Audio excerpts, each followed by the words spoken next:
మీరు వెళ్ళిరా సార్ అక్కడ కమిషన్ దగ్గర? అంటే నాకు నోటీస్ ఇవ్వలేదు. నేను నా అంతట నేనుగా, ఎందుకంటే అందరూ ఇంజనీర్స్ కానీ మిగతా వాళ్ళు కానీ వాళ్ళ సబ్జెక్టు పరిమితమై మాట్లాడుతున్నారు. ఓకే. అయితే కాళేశ్వరం మీద ఒక సమగ్రమైన అవగాహనను జస్టిస్ గారికి ఇద్దాము వారికి, ఎందుకంటే వారు కూడా టెక్నీషియన్ కాదు.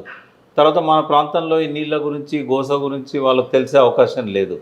అని ఈ ప్రాంతం వాడు కాదు కాబట్టి, అయితే అందుకనే నాకు నేనే ఇనిషియేటివ్ తీసుకొని నేను ఒక అఫిడవిట్ ఇచ్చాను.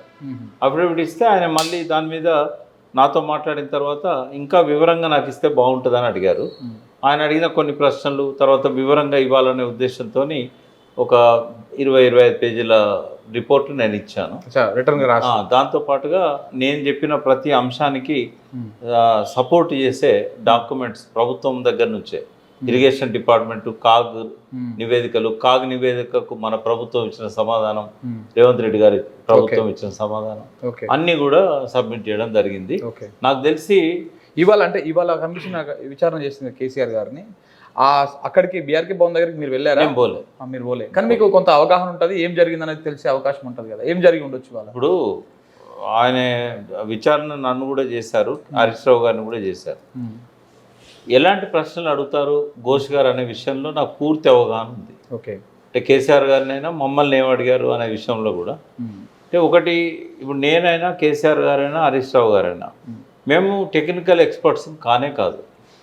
కాబట్టి ఎంతమంది ఎన్ని రకాలుగా కేసీఆర్ గారి మీద ఆరోపణ చేసినా కూడా ఆయనే డిజైన్ చేశారు, ఇవి ఆయన పరిగణలోకి తీసుకోలేదు, ఎవరు తీసుకునే అవకాశం కూడా లేదు.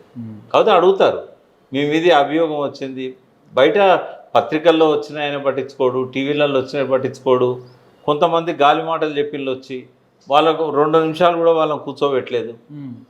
ఇప్పుడు ఎవరైతే మేధావులను మనం అనుకుంటున్నామో తెలంగాణ ఉద్యమ కాలంలో వాళ్ళని 2 నిమిషాలు కూడా కూర్చోలే. మీరు గాలి మాటలు అంటుంటే గుర్తుకొస్తున్నారు. గాలి మాటలు అన్నీ ఎందుకన్నా అంటే, ఇప్పుడు ఉదాహరణ కోదండం గారు పోయారు, మీకు ఆధారాలు ఏమన్నా అంటే మీడియాలో వచ్చిన వార్తల ఆధారంగా, మీడియాలో వచ్చిన వార్తలు అయితే నాకు చెప్పాల్సిన అవసరం లేదని పంపించేసాను.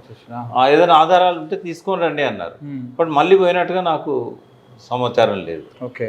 తర్వాత ఇంజనీర్ రఘు గారు ఉన్నారు. సరే, ఉద్యమ కాలంలో వాళ్ళిద్దరు కూడా గొప్పవాళ్ళు, బట్ రఘు గారు కూడా మీడియాలో వచ్చిన అంశాల మీద నేను చెప్తున్నా అనేసరికి 5 మినిట్స్ కంటే ఎక్కువ ఆయనను కూడా విచారించలేదు. అంటే ఆయనకు ఏం కావాలనేది స్పష్టత ఉంది. కమిషన్ గారు కమిషన్ నన్ను కూడా అన్నారు, మీరు చైర్మన్ ఉన్నారు కాబట్టి మీరు టెక్నికల్ అంశాల జోలికి పోకండి, ఎందుకంటే మీరు టెక్నికల్ ఎక్స్పర్ట్ కాదు. కానప్పుడు నేను దాన్ని మిమ్మల్ని ప్రశ్నించలేను. అవును. దాని నుంచి మీరు చెప్పే అంశాలు కూడా దానికి సంబంధించిన వాటిని పరిగణలోకి తీసుకోకూడదు, ఎందుకంటే మీరు టెక్నికల్ పర్సన్. దీన్ని దృష్టిలో పెట్టుకున్నప్పుడు కేసీఆర్ గారిని ఆయనే అడిగేది పాలసీ మ్యాటర్స్.